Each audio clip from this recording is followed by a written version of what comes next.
नमस्कार, मी प्रसन्न जोशी. माझा विशेषमध्ये आपल्या सगळ्यांचं स्वागत. राहुल गांधी आज अचानक चर्चेमध्ये आलेले आहेत. त्याला कारणीभूत ठरलेले त्यांचं लोकसभेमधलं आक्रमकपणाची त्यांची शैली. झालं असं की उत्तर प्रदेशमध्ये चाललेल्या जातीय हिंसाचाराच्या अनुषंगाने चर्चा घडून यावी अशी मागणी होत होती, पण त्याला काही दाद मिळत नव्हती.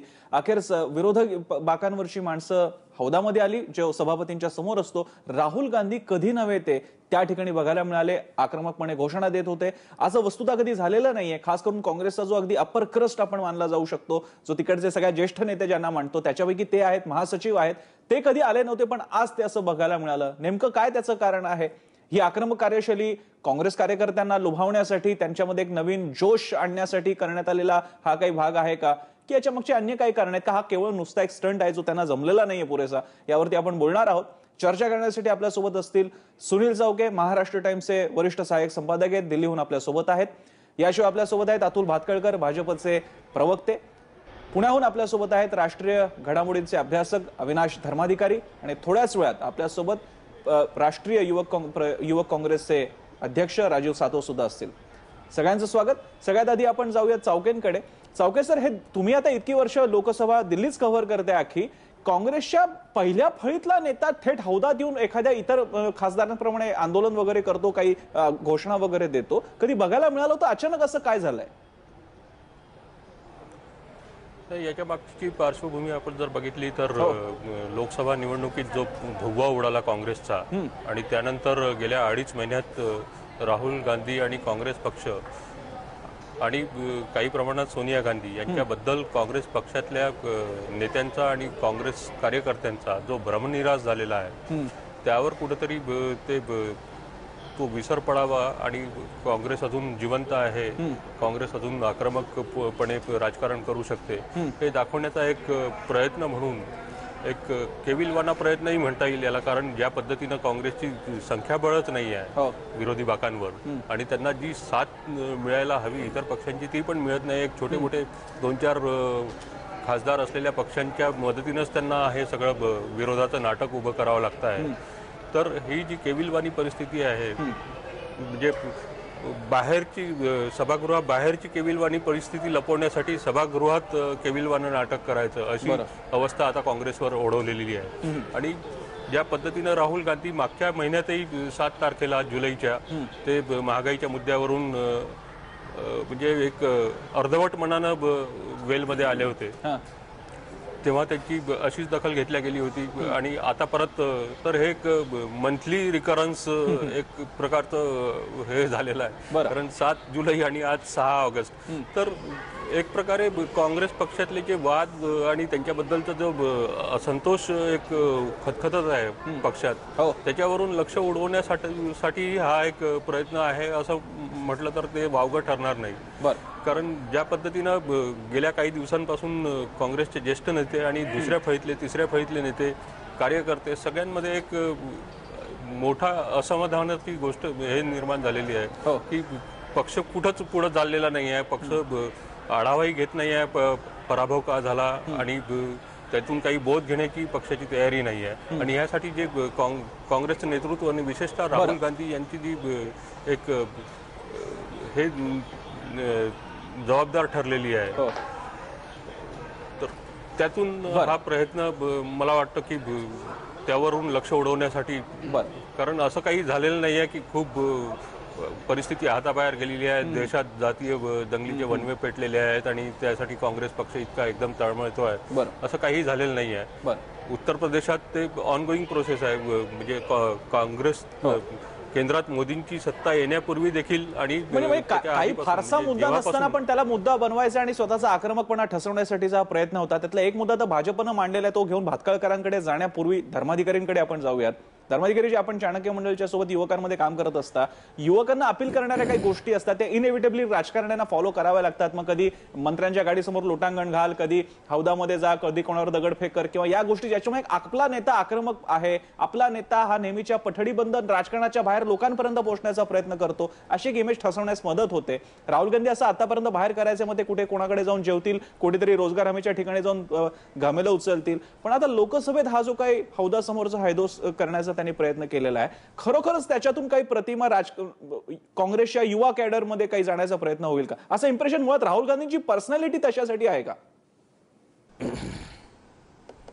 सुदैवाने अशा प्रकारांनी वाहवत जावा, प्रभावित व्हावा असा भारताचा सध्या युवक वर्ग बावळट राहिलेला नाही, एवढं तर मला आनंददायक म्हटलं पाहिजे. आत्ता आपल्या आधी सुनील चावके बोलत होते, त्यांच्याशी 100% सहमत होतच मी चर्चा पुढे चालू ठेवतोय. आज जे घडलं त्याच्यातला एक महत्वाचा, सगळ्यात महत्वाचा भाग आहे की तुम्ही राजकारण करण्याच्या नादात संपूर्ण देशाच्या लोकशाही व्यवस्थेच्या विधिमंडळाचं जे सर्वोच्च पद आहे त्या पदाचा मान राखला गेला पाहिजे, म्हणजे लोकसभेचे सभापती. ह्यांनी उठून ते सभापतीच पक्षपात करतात असा, ऍक्च्युली हा कुठल्याही गंभीर प्रकारच्या चर्चेत आजपर्यंत कधी कोणी उठून सभापतींवरच बोट नाही दाखवलेलं. म्हणजे तोल गेलाय म्हणजे किती गेलाय, तर तुम्ही उठून एकदम सभापती की ज्या स्वतः सलग 7-8 वेळा निवडून आल्यात, आजपर्यंत त्यांची प्रतिमा त्या समतोल आणि खरं म्हणजे राजकीय प्रतिमा सुद्धा नीट आहे, तुम्ही उठून एकदम लोकसभेच्या सभापती पक्षपातीपणा करतात, हे कमालीचं अयोग्य आहे. ज्या कारणासाठी केलं, संसदीय कामकाज सुरू होताना नेहमीच पहिला तास हा क्वेश्चन आवर, प्रश्नांचा आहे. त्याला मिनिस्ट्रीज वाटून दिलेल्या असतात. विचारलेल्या प्रश्नांची खूप गुंतागुंतीची अतिशय शिस्तबद्ध पद्धत आहे आणि सार्वजनिक हिताचा ऐन वेळचा कोणता विषय उपस्थित करायचा असेल तर ज्याचं नाव आहे 0 आवर, 0 प्रहर, म्हणजे प्रश्नांचा तास संपल्यावर. मग राहुल गांधींना काही करायचं होतं उपस्थित, समजा जातीय परिस्थिती आणि समजा काही उत्तर प्रदेशात प्रकार घडतायत, हे तर भयानकच आहेत आणि सगळ्या देशांनी त्याची दखल घ्यायला पाहिजे. पण संसदीय कामात तो उपस्थित करण्याची वेळ 0 प्रहर होती. हे म्हणत होते प्रश्नोत्तरांचाच तास रद्द कर, हे अगदीच अयोग्य, इमॅच्युअर. आणि मग राहुल गांधींचं या प्रकारचं हे खरं तर वागणं नवीन नाही, यात काही आक्रमक नाही. त्यांचं स्वतःचं सरकार असताना आणि आपल्या त्यावेळचे पंतप्रधान अमेरिकेच्या राष्ट्रपतींना भेटण्याचा दिवस असताना हे इकडे पंतप्रधानांना अपमानजनक असं त्यांनी ते अध्यादेश कचऱ्याच्या पेटीत टाकून दिला पाहिजे टाईपची विधानं केली होती. खरं म्हणजे एक पुन्हा एकदा इमॅच्युअर आणि अप्रगल्भ असंच व्यक्तिमत्व ह्यातून व्यक्त झालं. बरं, भातखळकरांकडे आपण जाऊयात. भातखळकरजी, राहुल गांधींना ज्यावेळी विचारण्यात आलं बाहेर आल्यानंतर की तुम्ही एवढ्या एक्स्ट्रीमला जाऊन का वागला, त्यांचं म्हणणं असं पडलं की लोकसभेमध्ये विरोधी पक्षांना काही बोलूच दिलं जात नाहीये, डिबेटची परिस्थिती उरलेली नाही, एकाच व्यक्तीच्या इशाऱ्यावरती सगळ्या गोष्टी चालतायत, म्हणून हा आमचा प्रोटेस्ट होता. भाजपने ही परिस्थिती ओढावून घेतली आहे, त्याच्यामुळे आज राहुल गांधी सुद्धा स्वतःचं पद आणि प्रतिमा सोडून जेव्हा असं हौद्यात येऊन काहीतरी करतायत त्यावेळी काही गोष्टी दखल घेण्याजोग्याच घडल्या असाव्यात असं इम्प्रेशन लोकांचं बनू शकतं. नाही, मला असं वाटत नाही की असं काही लोकांचं इम्प्रेशन बनू शकतं किंवा बनलं आहे. म्हणजे चावके आणि धर्माधिकारी जे काही बोलले त्याच्याशी मी सुद्धा 100% सहमत आहे. मुळात असं आहे, आज जो काही संसदेमध्ये राहुल गांधींनी प्रकार केला, या सगळ्या प्रकरणाचे 2 भाग आहेत. एक म्हणजे खरोखर देशामध्ये इतक्या मोठ्या प्रमाणावर जातीय दंगली होत आहेत का, की त्या होत असल्यामुळे स्थगन प्रस्ताव मांडून, एडजॉर्नमेंट मोशन मांडून, म्हणजे प्रश्नोत्तर दूर करून त्याच्यावर चर्चा करावी, अशा प्रकारची देशामध्ये कुठेही स्थिती नव्हती आणि नाहीये. तरी सुद्धा 0 आवरमध्ये खरगेंना लोकसभा अध्यक्षांनी बोलू दिलं. त्याच्यानंतर मुळात स्थगन प्रस्तावाची सूचनाच ही अध्यक्षांकडे गेलेली नव्हती आणि अध्यक्षांनी हे सांगितलं की तुमचा जो काही प्रस्ताव असेल तो मला लेखी द्या, त्याच्यावर चर्चा करू, त्याच्यावर निर्णय करू आपण. पण हे कुठलंही न करता राहुल गांधी थेट वेलमध्ये उतरले आणि त्यांनी भाया आवरत काहीतरी आरडाओरडा घोषणा देण्याचा प्रकार केला. मला वाटतं या सगळ्या प्रकरणातून राहुल गांधी जे आहेत हे अत्यंत सॉरी फिगर अशा अर्थाने बाहेर आलेले आहेत. त्यांनी तर सरळ अध्यक्षांवर पक्षपातीपणाचा आरोप केला. म्हणजे मी आज कमलनाथांचं स्टेटमेंट पाहिलं, जे संसदीय कार्यमंत्री होते, त्यांनी असं म्हटलं मी पक्षपातीपणाचा आरोप करत नाहीये, पण त्यांनी निपक्ष राहिलं पाहिजे, इतकं जबाबदारपणे बोलण्याचा त्यांनी प्रयत्न केला. आणि इथे मात्र राहुल गांधी थेट लोकसभा अध्यक्षांवर पक्षपातीपणाचा आरोप करतायत. त्यामुळे मला असं वाटतं की राहुल गांधी यातून अत्यंत अप्रगल्भ आणि एक सामान्य दर्जाचे नेते आहेत, हे आजच्या या घटनेत सिद्ध झालेले आहे. विरोधी पक्ष वर्षानुवर्ष या देशामध्ये आहेत. मला आठवत नाही की लालकृष्ण अडवाणी, अटल बिहारी वाजपेयी, जगन्नाथ जोशी, मधु दंडोते, बॅरिस्टर नाथ पै असे विरोधी पक्षांमधले पहिल्या फळीतल्या कुठल्याही नेत्याने कधी वेलमध्ये प्रवेश केलाय. भारतीय जनता पार्टीच्या खासदारांनी केला असेल, केलेला पण आहे, अन्य राजकीय पक्षांनी पण केला असेल, पण कुठल्याही पक्षाच्या विशेषतः या प्रमुख विरोधी पक्षांचे प्रमुख नेते कधीही वेलमध्ये गेलेले नाहीयेत.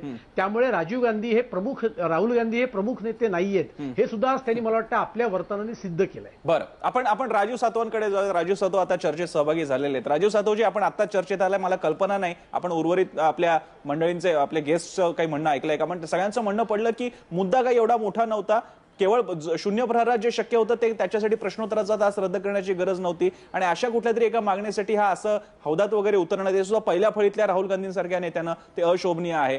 का खरोखर एवढी परिस्थिती ओढवून घेतलेली तुम्ही? हे जे काय झालं त्याचा खरोखरच काही इमेज बिल्डिंगसाठी उपयोग होणार आहे? प्रसन्नजी, अतुलजी हे मुंबईत आहेत, त्याच्यामुळे लोकसभेत काय घडतंय हे त्यांना पूर्णपणे माहित नाही. काँग्रेसनं मागच्या 4 दिवसापासून या संदर्भातली नोटीस दिली होती. 4 दिवसापासून आम्ही सगळेजण अध्यक्षांकडे दररोज जात होतो आणि त्यांना विनंती करत होतो की अध्यक्ष महोदय, जातीय सलोखा या देशातला बिघडायला लागलेला आहे आणि या संदर्भामध्ये आपण चर्चेसाठी कधी घेणार आहात ते कृपया आम्हाला सांगा. दररोज जाऊन त्यांना विनंती केल्यावरही मागच्या 4 दिवसात त्यांनी एकदा सुद्धा या संदर्भामध्ये आश्वासन दिलं नाही. दुसरं, ते सांगतात की नियमानुसार उठवा. आम्ही नियमानुसार नोटीस दिली, आम्ही स्थगन प्रस्तावाची नोटीस दिली, आम्ही 193 मध्ये घेण्याची नोटीस दिली. कुठल्याही गोष्टीला अध्यक्षांकडनं आम्हाला रिप्लाय सुद्धा येत नाही. त्याच्यानंतरची महत्वाची गोष्ट अशी की अध्यक्ष आमच्याकडे बघून सुद्धा कारभार करत नाही. म्हणजे आमच्यासाठी इतकी दुर्दैवाची गोष्ट आहे की सभागृहाचे अध्यक्ष सभागृहातल्या अर्ध्या असलेल्या विरोधी पक्षाकडे बघायला सुद्धा तयार नाही.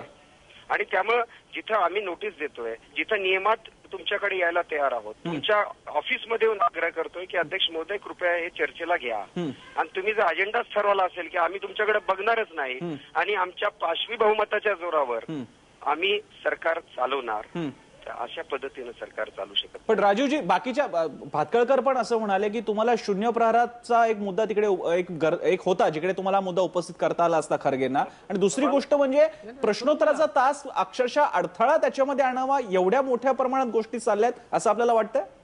प्रसन्नजी, काल सुद्धा आम्ही हा मुद्दा उचलला होता. काल अध्यक्षांनी आम्हाला बोलू सुद्धा दिलं नाही. म्हणजे तुम्ही आम्हाला बोलूच द्यायचं नाही, हा जर अजेंडा ठरवला असेल तर हे लोकशाहीत चालू शकत नाही. लोकशाही केव्हा प्रगल्भ होते? जेव्हा विरोधी पक्षाच्या सदस्यांचं सुद्धा मत ऐकून घेतलं जातं. अर्थात मागच्या 15 दिवसामध्ये अध्यक्षांनी मला स्वतः 2 वेळा समोर बोलून सदनाच्या समोर झापलं. शिवसेनेचे सदस्य वेलमध्ये आले की 2 मिनिटात, म्हणजे शिवसेनेच्या सदस्यांना 2 मिनिटाच्या वर मुद्दे सुद्धा मांडायची गरज पडत नाही.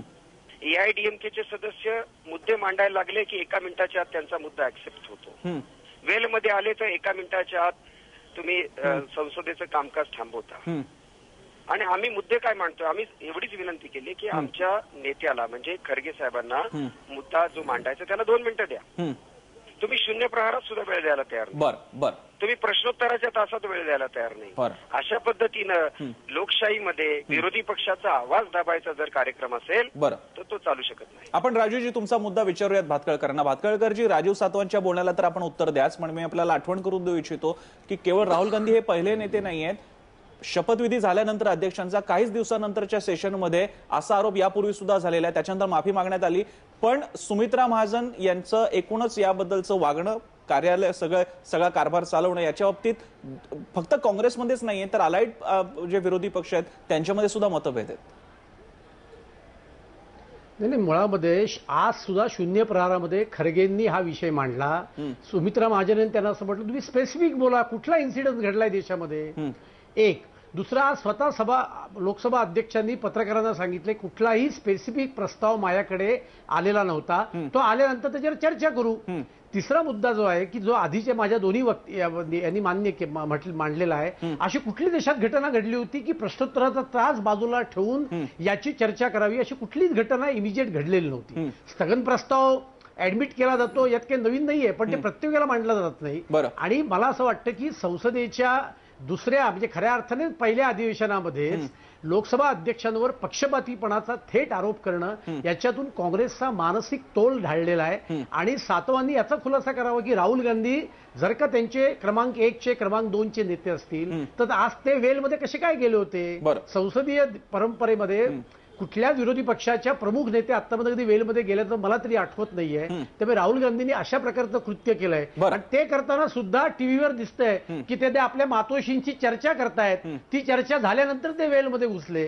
हे सुद्धा अख्ख्या देशाने पाहिलेलं आहे. त्यामुळे मला असं वाटतं की हे अत्यंत बरं, आपण हा चुकीचं आहे. विचारूयात राजीवजी, कारण हा आणि मुद्दा कमलनाथ जो आरोप करत आपण नाहीये. विचारूयात भातखळकरजी, कारण हा मुद्दा आपण सगळ्यांनीच उपस्थित केला होता. राजीव सातवजी, याच्यातला एक मुद्दा आम्हाला सगळ्यांना म्हणजे जो विषय चर्चेचा विषय आहे की बाकीचे खासदार जातातच, सगळ्या पक्षांचे जातात, पण राहुल गांधींनी हौदामध्ये उतरावं आणि घोषणा द्याव्यात. पहिल्या फळीतले नेते आपण त्यांच्याकडे बघतो, त्या अर्थानं पंतप्रधान पदाचे उमेदवार ते राहिलेले आहेत. हे पक्षशिस्तीच्या बाबतीत राहुल गांधींची स्वतःची जी प्रतिमा आहे त्या बाबतीत शोभण्यासारखं होतं का हो? प्रसन्नजी, खरा हा प्रश्न म्हणजे राहुल गांधींच्या संदर्भात तुम्ही प्रश्न काढला, चांगली गोष्ट आहे. प्रश्न खरा हा यायला पाहिजे होता की नरेंद्र मोदी आता मौनी बाबा झालेले आहेत का? नरेंद्र मोदी लोकसभेत उपस्थित राहत नाहीत. नरेंद्र मोदी परदेश दौऱ्यावर कुठल्याही पत्रकारांना घेऊन जात नाहीत. नरेंद्र मोदी कुणाशी बोलायला तयार नाहीत. भूतानमध्ये जाऊन नेपाळचा उल्लेख करतायत. नेपाळमध्ये जाऊन काहीतरी म्हणजे स्वप्न दाखवण्याचा जो विषय आहे की भारतात स्वप्न दाखवून आता थकले, आता भूतान आणि नेपाळमध्ये स्वप्न दाखवण्याचा कार्यक्रम त्यांनी सुरू केला. या देशातील आजचे दिन कुठे आहेत हे आम्ही शोधतो आणि त्या संदर्भात हे सरकार आता बोलायला तयार नाही. विरोधी पक्षानं विरोधी पक्षाची भूमिका मांडली पाहिजे. तुम्ही जर लोकशाहीमध्ये विरोधी पक्षाला बोलूच देणार नसाल तर येणाऱ्या काळामध्ये ताकदीनं जेलमध्येच नाही तर रस्त्यावर आणि वेळ प्रसंगी जेलमध्ये सुद्धा जायची आता काँग्रेसची तयारी आहे. कारण आजचे दिन कुठे आहेत बरं हे आम्ही शोधतोय. पण मग तुम्हाला म्हणायचं ही मागणी किंवा ही भूमिका मांडण्यासाठी राहुल गांधींनीच आता हौदात उतरायला हवं होतं, कारण हे कधी नव्हे ते घडलेलं आहे. पहिल्या फळीतल्या नेत्याने अशी परिस्थिती ओढवली, त्यामुळे करावं लागलं असं तुमचा दावा आहे, तुमचं समर्थन आहे? प्रसन्नाजी बोला. प्रसन्नाजी, विषय असा आहे की 44 पैकी राहुलजी आणि सोनियाजी सोडले तर बाकी 42 जणांना तुम्ही बोलूच देणार नाही. ही जर भूमिका सत्ताधारी पक्षाकडून घेतली जात असेल, 12 वाजून 11 मिनिटाचं अध्यक्षांचं वर्तवणूक आणि 12 वाजून 12 मिनिटानंतरचं फुटेज कृपया पहा. चावके सर आहेत, सगळे ज्येष्ठ तुम्ही आहात सगळे, पण 12 वाजून 11 मिनिटानं अध्यक्ष ज्या पद्धतीनं सत्ताधारी पक्षाकडे पाहून हसत होत्या आणि 12 वाजून 12 मिनिटानं ज्या पद्धतीचे हावभाव त्यांचे विरोधी पक्षाच्या बाबतीत होते, हे अध्यक्षाचं वर्तणूक असू शकत नाही. अध्यक्ष हा मातेप्रमाणे, अध्यक्ष हा पित्याप्रमाणे आहे आणि अध्यक्षानं त्याच्या दर्जाप्रमाणेच राहिलं पाहिजे. आणि राजीव सातवजी, आपण खरोखर काही गंभीर आरोप व्यक्त करतायत आणि ज्या अर्थाने आपण समर्थनाच्या दृष्टीनेच म्हणतायत, म्हणजे तुमच्या काँग्रेसची ही अशी भूमिका झालेली आहे जो विरोधकांमधला मोठा विरोधी पक्ष आहे की अध्यक्षांचं काहीतरी चुकतंय. सुनील चावकेंकडे जाऊन मग पुन्हा एकदा भातखळकरांकडे जाऊया. सुनील चावकेजी, तुमच्यावरती कुठल्याही पक्षाचा आरोप करता येणार नाही, तुम्ही सुद्धा वार्तांकन करत असताना असं जाणवतंय, किमान असा संशय यावा अशी थोडीफार तरी जागा आहे की महाजन ज्या प्रकारे कारभार हाकतायत लोकसभेचा त्याच्याबद्दल प्रश्न उपस्थित केला जाऊ शकतो?